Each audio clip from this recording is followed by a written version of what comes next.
Hi there, Dominika here, your vocal coach from Singing Carrots.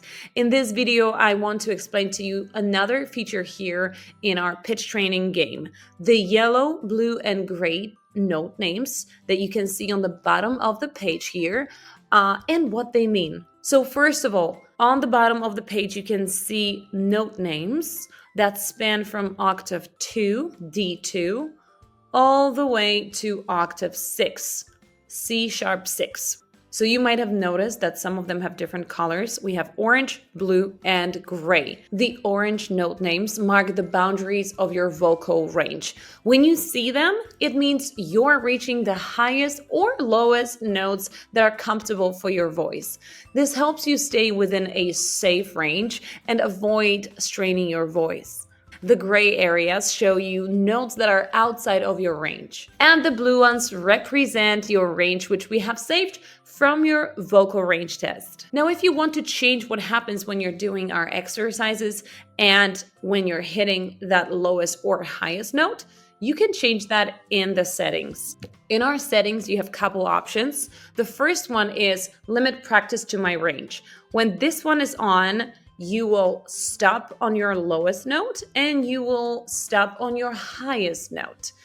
You can switch it off and the exercises keep going. When it's on, you can also decide when the highest note is reached. You can start going down or continue on the highest note, but you can also stop the exercise.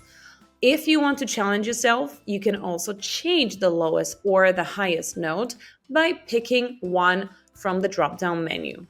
Of course, don't forget to hit apply. Second option we have here is the pauses between the melody runs. By default, we have one measure, so 4 beats in between the melodies that we're exercising. But if you want to challenge yourself and go immediately, you can click none.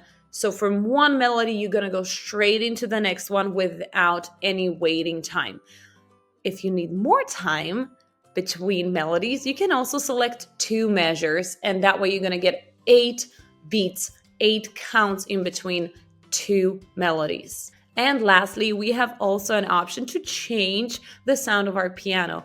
By default, we have set it as a grand piano sound, but you can also set it as acoustic guitar.